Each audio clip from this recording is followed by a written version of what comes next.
माढा लोकसभा मतदारसंघामध्ये आता नव्या घडामोडी घडू लागल्यात। शरद पवार यांनी धनगर समाजाचे नेते उत्तमराव जानकर यांना भेटीला बोलावले। पुण्यामध्ये जानकर यांनी पवार यांच्या सोबत भेट घेतली आहे। भेट होणार आहे। सोबत माढा महाविकास आघाडी उमेदवार धैर्यशील मोहिते पाटीलही उपस्थित असणार आहेत। उत्तमराव जानकर आणि मोहिते पाटील एकत्र आले तर माढामध्ये भाजप मोठ्या संकटात पडू शकतं।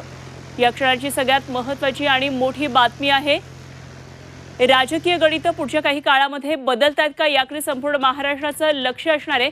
सचिन कसबे आमचे प्रतिनिधी सध्या या घडामोडींवर लक्ष ठेवून आहेत। थेट जाऊया आपण सचिनकडे। सचिन, माढा लोकसभा मतदारसंघात अनेक नव्या घडामोडी, काही ट्विस्ट येताना दिसतात। धनगर समाजाचे नेते उत्तमराव जानकर यांना शरद पवारांनी भेटीसाठी बोलावल्याचं कळतंय। काय नेमक्या या घडामोडी आहेत? नक्कीच माळशिरस विधानसभा मतदारसंघामध्ये उत्तमराव जानकर यांची मोठी ताकद आहे आणि भाजपनं याआधी त्यांना 2 वेळा अमृत नोनी गॅस्ट्रिन, अपचन, ऍसिडिटी, गॅस्ट्रबल ह्यापैकी तुम्हाला कुठलाही गॅस्ट्रिक प्रॉब्लेम झाला, उपाय एकच, अमृत नोनी गॅस्ट्रिन। उमेदवारीचा शब्द देऊन त्यांना उमेदवारी दिली नसल्यामुळे जानकर यांचे समर्थक प्रचंड नाराज झालेले आहेत।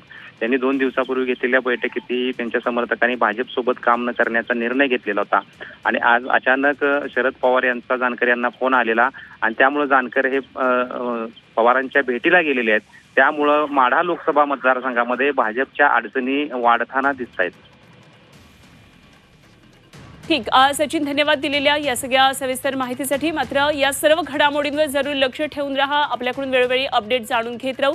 सचिन कसबे आमचे प्रतिनिधी आपल्याबरोबर होते। तेव्हा माढा मतदारसंघामध्ये पुढच्या काही काळामध्ये काय नेमकी राजकीय गणित नव्यानं तयार होतात हे बघणं अत्यंत महत्त्वाचे ठरणार आहे। मात्र भाजपच्या अडचणी या पुढच्या काळामध्ये वाढतात का हेही बघावं लागेल।